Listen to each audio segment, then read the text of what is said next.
everyone. I'm presenting our work on designing and evaluating ELK, a role-playing simulation system to help pre-service teachers practice questioning strategies. I am Xu Wang, an assistant professor at the University of Michigan. This work is done in collaboration with Meredith Thompson, Dan Roy, Justin Reich from the MIT Teaching Systems Lab, Kexin Yang, Karen Rose, and Ken Kittinger from the HCI Institute at Carnegie Mellon University. You are all invited to try out the system at this link, newelk.herokuapp.com. There are about 4.1 million K-12 school teachers in the U.S. as of 2018. Given their potential to impact the lives of young people, it's of great importance to support teacher learning and professional development. Here we summarize the main drawbacks with current practice in teacher education. More references and details could be found in our paper. First, current teacher training program consists primarily of observations, lectures, and discussions. Teachers have few opportunities to actually practice teaching before their job. Second, oftentimes teachers are expected to pick up the skills on the job as they teach. They often don't have resources and venues to rehearse and practice in a low-stakes environment. Additionally, teachers often engage in integral practice of teaching immediately without opportunities to exercise discrete elements in teaching. Third, feedback is scarce. Even when there is feedback, they often come from peer classroom observations and is not scalable. In this work, we focused on one core competency in teacher education, the skill of eliciting learner knowledge. Here, I will use one example to illustrate what we mean by eliciting learner knowledge. Here, a teacher asks a student how to solve an equation. The student gives an answer, and then the teacher continues to say, if it were 1, that would make the equation -2. This is directly telling the student her answer is wrong. We consider this as a bad questioning move because it's not eliciting learner knowledge at all. A better move in the same situation would be, after the student gives the answer, the teacher asks, can you tell me how you arrived at the answer? With this questioning move, the teacher is more likely to know what are the student's misconceptions and design their instructions around that. A lot of prior work has shown the importance of eliciting learner knowledge and understanding learner misconceptions.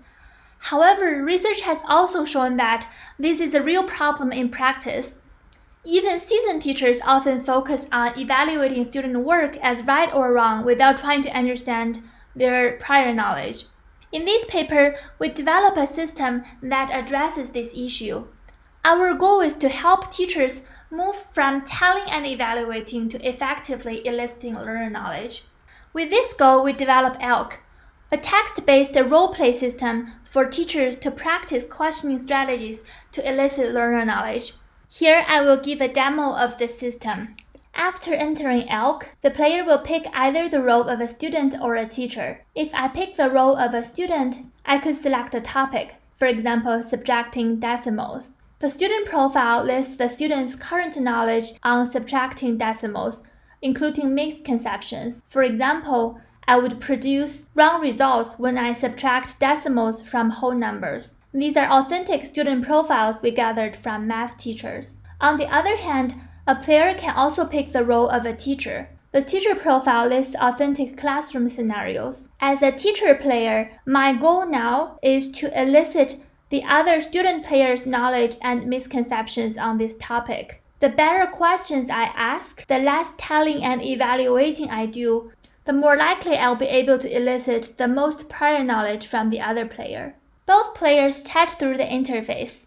It is required for the student player to act out based on the profile, and the teacher player's goal is to elicit the student profile's prior knowledge. After the conversation session, both players will take a quiz. In addition to the text-based role-play, we also introduced a coding activity in the system, in which players are asked to evaluate authentic transcripts generated from previous players. The player will decide which questioning move was employed in each turn and get feedback. In designing and developing ELK, here are a few considerations.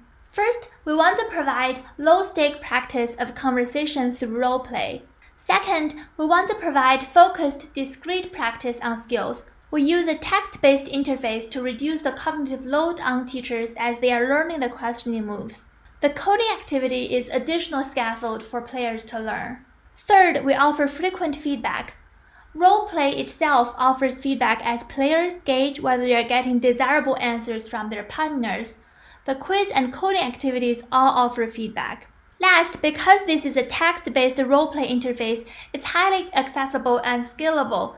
There is very little entry barrier, and players can even access from their phones. To evaluate ELK, we did a study with 75 pre-service teachers. They are all enrolled in a teacher training program at a liberal arts college. The evaluation study answers 3 research questions. First, how effective is ELK in helping pre-service teachers develop questioning strategies? Second, how effective is the coding activity? And third, how do users interact with ELK? How can we design systems for low-stake communication strategy training? In the study, all participants first attended a lecture on effective questioning move to elicit learner knowledge, and they then use ELK to practice. The study spans 2 90-minute class meetings. In the first class meeting, participants play 3 rounds of ELK without feedback. The only difference between the 2 conditions is whether they complete the role play or the coding activity in the second round. In the second class meeting, the players switch roles and play 3 rounds of ELK again. The only difference between the 2 conditions again is in round 5, one group did coding and the other group did role play.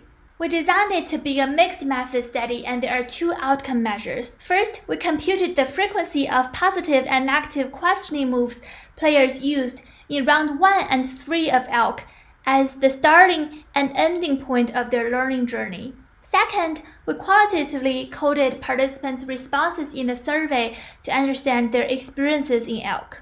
What do we find? In this talk, I will only introduce our findings in response to the first research question: is ELK effective? Please check out our paper for more findings. From the quantitative analysis, we found that participants displayed modest increase in effective questioning moves from round 1 to round 3 in ELK. As shown in the figure, the left data point is round 1 and the right data point is round 3. You may see a modest increase in effective questioning moves from round 1 to round 3. You may also see from the figure that for the players that did coding in round 2, the increase is bigger. In all conditions, the effect size isn't as big as we would have hoped to see. We think this is because the dosage isn't enough. Playing 3 rounds of ELK is a half an hour intervention. In the future, we hope to increase the amount of practice players will get in ELK. In addition to quantitative results, we also analyzed participants' responses in the survey. Here are several important themes. First, participants showed more awareness about eliciting learner knowledge. For example, this participant said, "This just showed me how difficult it is to find deficiencies or misconceptions. You almost need to know what you are looking for. An open-ended question will not suffice sometimes. I enjoyed practicing as a teacher, it helped." Another theme is that participants talked about adaptation of questioning moves throughout the process. This participant said, "Instead of saying what a gene was and then asking a question, I started from the very beginning and asked, 'Do you know what a gene is?'" This is evidence that participants are transitioning from telling and evaluating moves to more eliciting moves. In this theme, participants disclosed that knowing what a student may think through acting out as a student was eye-opening. For example, this participant said, "Students can come up with some odd associations, and seeing some of them written out helped remind me to be more flexible as a teacher. So the teacher needs to be patient and open-minded." Although ELK is a domain-specific solution that provides training for teachers on eliciting student thinking, we consider the insights gained from this study applicable in developing systems for training communication strategies across contexts. First, we provide both qualitative and quantitative evidence that role play is a promising approach for novices to practice and rehearse conversation strategies. Second, role play is also a powerful paradigm for players to gain perspectives of relevant stakeholders. Third, we have suggestions for developing more effective role play. It's important to separate content domain knowledge from communication skills. Some participants found when the profiles contain difficult domain content, it's hard for them to roleplay. Players also wanted different modalities in roleplay: text-based, speech-based, graphical and voice simulations, etc. Some players find it hard to get into the assigned roles and wanted additional support. Lastly, we find the coding activity to be beneficial for beginners. For future programs, such evaluation-type activities may be applied before roleplay to foster understanding and onboarding players. Thank you, everyone. Please check out our paper and try out the system at this link, newelk.erucapp.com.